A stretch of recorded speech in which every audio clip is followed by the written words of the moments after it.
شروع اللہ کے نام سے جو بڑا مہربان نہایت رحم والا ہے۔ حضرت سلیمان علیہ السلام کے لیے ہدہد پانی کی نشاندہی کرتا تھا۔ جب آپ علیہ السلام جنگل میں ہوتے تو پانی کی ذمہ داری اسے سونپ دیتے۔ زمین کے اندر کا پانی اسے اس طرح دکھائی دیتا جس طرح انسان کو زمین پر پڑی ہوئی چیز نظر آتی ہے۔ چنانچہ یہ پانی کی نشاندہی کر دیتا اور سطح زمین سے اس کی گہرائی بھی بتا دیتا۔ حضرت سلیمان علیہ السلام جنات کو حکم دیتے، وہ اس جگہ کنواں کھود لیتے، اس طرح وہاں سے پانی پھوٹ پڑتا۔ جب حضرت سلیمان علیہ السلام حج کرنے کے بعد حرم شریف سے واپس آئے تو زوال کے وقت یمن کے مقام صنعا میں پہنچے۔ یہ جگہ حرم سے 1 ماہ کی مسافت پر تھی۔ ان کو وہ جگہ اچھی لگی، انہوں نے کھانے اور نماز پڑھنے کے لیے وہاں اترنے کا قصد کیا۔ جب وہ تخت سے اس جگہ اتر گئے تو ہدہد نے دل میں کہا، حضرت سلیمان علیہ السلام تو اس جگہ کی سیر میں مشغول ہیں، میں اڑ کر فضا میں گھومتا ہوں۔ اس نے دائیں بائیں دیکھا تو اس کو بلقیس کا باغ نظر آیا۔ وہ اس کے سبزہ اور پھولوں کی طرف مائل ہوا۔ اس نے بلقیس اور اس کے ملک کو دیکھا۔ ہدہد عصر کے وقت حضرت سلیمان علیہ السلام کے پاس پہنچا۔ ادھر حضرت سلیمان علیہ السلام نماز کے وقت تخت سے اترے، اس جگہ پانی نہیں تھا۔ آپ علیہ السلام نے انسان، جنات اور شیاطین سے پانی کے متعلق سوال کیا تو ان کو معلوم نہیں تھا۔ پھر آپ نے پرندوں کی تفتیش کی تو ہدہد کو غیر حاضر پایا۔ حضرت سلیمان غضبناک ہوئے اور فرمایا، اس کو ضرور سخت سزا دوں گا یا اس کو ذبح کر دوں گا۔ جب ہدہد حضرت سلیمان علیہ السلام کے سامنے پیش ہوا، اس وقت حضرت سلیمان علیہ السلام اپنی کرسی پر بیٹھے ہوئے تھے۔ ہدہد نے اپنا سر اوپر اٹھایا اور اپنی دم اور پر جھکا دیے۔ حضرت سلیمان علیہ السلام نے اس سے پوچھا، تم کہاں تھے؟ میں تم کو سخت سزا دوں گا۔ ہدہد نے کہا، اے اللہ کے نبی، آپ وہ وقت یاد کیجئے جب آپ اللہ تعالیٰ کے سامنے کھڑے ہوں گے۔ حضرت سلیمان علیہ السلام یہ سن کر کانپنے لگے اور اس کو معاف کر دیا۔ پھر اس سے تاخیر کا سبب دریافت کیا تو اس نے کہا، میں نے اس جگہ کا احاطہ کر لیا ہے جس کا آپ نے احاطہ نہیں کیا۔ میں آپ کے پاس ملک سبا کی ایک یقینی خبر لایا ہوں۔ میں نے دیکھا کہ ان پر ایک عورت حکومت کر رہی ہے اور اس کو ہر چیز سے نواز دیا گیا ہے اور اس کا بہت بڑا تخت ہے۔ ہدہد نے جب اہل سبا اور ان کی ملکہ کے متعلق حضرت سلیمان علیہ السلام کو آگاہ کیا تو آپ نے فرمایا کہ ہم تحقیق کریں گے کہ کیا تو نے سچ بولا ہے یا سزا سے بچنے کے لیے غلط بیانی کی ہے۔ ہم اس کی تہہ تک پہنچیں گے۔ حضرت ابن عباس فرماتے ہیں، اس تخت کی لمبائی 80 ہاتھ تھی اور اس کی چوڑائی 40 ہاتھ تھی اور اونچائی 30 ہاتھ تھی، جس پر موتیوں، سرخ یاقوت اور سبز زبرجد کا تاج تھا۔ علماء تاریخ کا کہنا ہے کہ یہ تخت ایک عظیم الشان اور بڑے پختہ محل میں رکھا ہوا تھا، جس کی مشرقی جانب 360 دروازے تھے اور اتنی تعداد میں ہی مغربی جانب میں بھی تھے۔ اس کی وجہ ایسی تھی کہ ہر روز سورج ایک دروازے سے داخل ہوتا اور اس کے بالمقابل دروازے سے غروب ہو جاتا۔ اس کے درباری صبح و شام اسے سجدہ کرتے تھے۔ آپ علیہ السلام نے ملکہ بلقیس کے نام ایک خط لکھا اور ہدہد کے حوالے کیا اور فرمایا، اس کو لے جا۔ چنانچہ ہدہد اس خط کو اپنے پر یا چونچ میں لے کر بلقیس کے محل تک پہنچ گیا۔ وہ اس وقت سوئی ہوئی تھی۔ ہدہد ایک روشن دان سے داخل ہوا اور خط کو اس کے اوپر پھینک دیا۔ اس نے خط اٹھایا اور اسے کھول کر پڑھا تو اس کا مضمون یہ تھا، بسم اللہ الرحمن الرحیم۔ یہ خط اللہ کے بندے سلیمان بن داؤد کی جانب سے بلقیس ملکہ سبا کی طرف ہے۔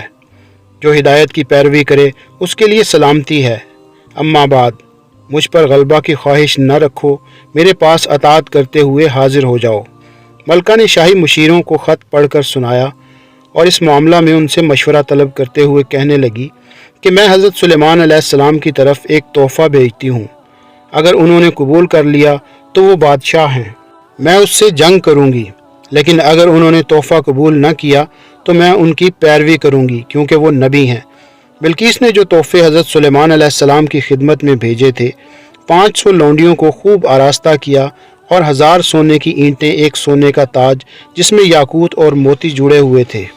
ملکہ بلقیس کے قاصد حضرت سلیمان علیہ السلام کے قریب پہنچے تو حضرت سلیمان علیہ السلام کو ان کی خبر پہنچ گئی۔ آپ نے جنوں کو حکم دیا تو انہوں نے سونے اور چاندی کے 1000 محلات بنا دیے، جب ملکہ بلقیس کے قاصدوں نے سونے کے محلات دیکھے تو انہوں نے کہا اسے ہمارے تحائف سے کیا سروکار، جبکہ اس کے محلات سونے اور چاندی کے ہیں۔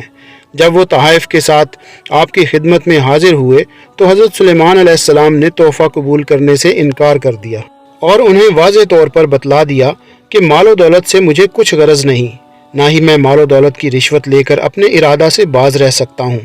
میں یہ دولت لے کر کیا کروں گا، وہ تو میرے پاس پہلے ہی تم سے بہت زیادہ موجود ہے۔ یہ تمہارے تحفے تمہیں ہی مبارک ہوں۔ تمہارے لیے صرف 2 صورتیں ہیں کہ تم مسلمان ہو کر میرے پاس آ جاؤ، اس صورت میں تمہارا ملک تمہارے پاس ہی رہے گا۔ مجھے کوئی اپنی سلطنت بڑھانے کا شوق نہیں ہے، بلکہ میں شرک کا استحصال کر کے تمہیں اللہ کا فرما بردار بنانا چاہتا ہوں، ورنہ پھر دوسری صورت یہ ہے کہ ہم تم لوگوں پر ایک پرزور حملہ کریں گے جس کی تم تاب نہ لا سکو گے۔ اس صورت میں تمہارا جو حشر ہو سکتا ہے وہ تم خود ہی سمجھ سکتے ہو۔ جب یہ وفد واپس آیا اور تحائف کی واپسی اور حضرت سلیمان علیہ السلام سے گفتگو کی تفصیلات ملکہ سبا نے سنی تو انہیں اچھی طرح معلوم ہو گیا کہ حضرت سلیمان علیہ السلام کوئی دنیا دار بادشاہ نہیں۔ تحائف کی واپسی اور وفد کے تاثرات نے تائید مزید کر دی، لہٰذا ملکہ سبا نے یہی مناسب سمجھا کہ ایسے پاکیزہ سیرت بادشاہ کے حضور خود حاضر ہونا چاہیے۔ چنانچہ اس نے حضرت سلیمان علیہ السلام کو یروشلم میں عنقریب اپنے حاضر ہونے کی اطلاع بھیج دی۔ جب حضرت سلیمان علیہ السلام کو ملکہ سبا کے آپ کے ہاں آنے کی اطلاع مل گئی تو آپ نے چاہا کہ ملکہ سبا کا وہی تخت جس کے متعلق ہدہد نے کہا تھا کہ وہ بڑا عظیم الشان ہے، اس کے آنے سے پہلے یہاں اپنے پاس منگوا لیا جائے۔ جنات آپ کے تابع فرمان تھے اور وہ یہ کام کر بھی سکتے تھے۔ اس سے حضرت سلیمان علیہ السلام کا مقصد یہ تھا کہ تبلیغ کے ساتھ ساتھ ملکہ کو کوئی ایسی نشانی بھی دکھلا دی جائے جس سے ملکہ پر پوری طرح واضح ہو جائے کہ وہ محض ایک دنیا دار فرما روا نہیں ہے، بلکہ اللہ نے انہیں بڑی بڑی نعمتوں اور فضیلتوں سے نوازا ہے، اور اسے یقین ہو جائے کہ آپ صرف ایک سلطنت کے فرما روا ہی نہیں بلکہ اللہ کے نبی بھی ہیں۔ آپ کے دربار میں انسان، جن اور پرند سب حاضر ہوتے تھے۔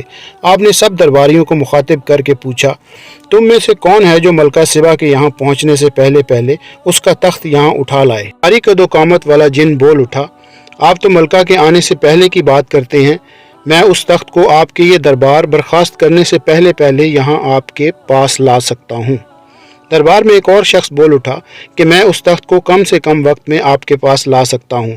آپ اگر آسمان کی طرف نگاہ دوڑائیں پھر نگاہ نیچے لوٹائیں تو صرف اتنی مدت میں وہ تخت آپ کے قدموں میں پڑا ہوگا۔ قرآن نے واضح طور پر بتلا دیا کہ وہ شخص اپنے دعویٰ میں بالکل سچا تھا، اور فی الواقعہ اس نے چشم زدن میں ملکہ بلقیس کا تخت حضرت سلیمان علیہ السلام کے پاس لا حاضر کیا تھا۔ ملکہ بلقیس جب حضرت سلیمان علیہ السلام کے دربار میں پہنچی تو اسے تخت دکھا کر پہلا سوال ہی یہ کیا گیا کہ کیا تمہارے پاس بھی ایسا تخت ہے؟ وہ بڑی عقل مند عورت تھی، اس نے فوراً پہچان لیا کہ یہ تخت اسی کا ہے، البتہ اس میں کچھ تبدیلیاں کر لی گئی ہیں، لہٰذا اس نے جواب بھی سوال کے مطابق دیتے ہوئے کہا کہ یہ تو بالکل ویسا ہی لگتا ہے۔ ملکہ بلقیس کی عقل کا دوسرا امتحان یہ تھا کہ حضرت سلیمان علیہ السلام نے اپنے محل کا صحن کچھ اس انداز سے بنوایا تھا جس کے اوپر شیشہ جڑا ہوا تھا، لیکن جب کوئی شخص محل میں داخل ہوتا تو اس کا زاویہ نگاہ ایسا ہوتا تھا کہ اسے وہ صحن ایک گہرے پانی کا حوض معلوم ہوتا تھا، پانی لہریں مار رہا ہو، اور اس کی کیفیت کچھ ایسی تھی جیسے کسی دور سے دیکھنے والے کو ریت کا تودا یا سراب ٹھاٹھے مارتا ہوا پانی نظر آتا ہے۔ آپ نے بلقیس سے فرمایا کہ چلو اب محل میں چلیں۔ بلقیس نے جب صحن کا یہ نظارہ دیکھا تو اسے پانی کا گہرا حوض سمجھ کر اپنی پنڈلیوں سے اپنے پائنچے اوپر اٹھا لیے۔ حضرت سلیمان علیہ السلام نے اسے بتایا کہ پائنچے اوپر اٹھانے کی ضرورت نہیں ہے، کیونکہ یہ پانی کا حوض نہیں بلکہ شیشے کا چمکدار فرش ہے۔ ان سب باتوں نے مل کر اسے مجبور کر دیا کہ وہ حضرت سلیمان علیہ السلام کے سامنے برملا اپنے ایمان لانے کا اعلان کر دے۔ تو دوستو، یہ تھی ہماری آج کی ویڈیو، امید ہے کہ آپ کو ضرور پسند آئی ہوگی۔ اس طرح کی مزید اچھی ویڈیوز دیکھنے کے لیے ہمارے چینل کو سبسکرائب کریں اور ہماری ویڈیوز کو اپنے پیاروں اور اپنے دوستوں کے ساتھ واٹس ایپ اور فیس بک پہ شیئر کرنا ہرگز نہیں بھولیے گا۔ اپنا اور اپنے پیاروں کا بہت خیال رکھیے گا اور ہمارے چینل کا بھی۔ اللہ حافظ۔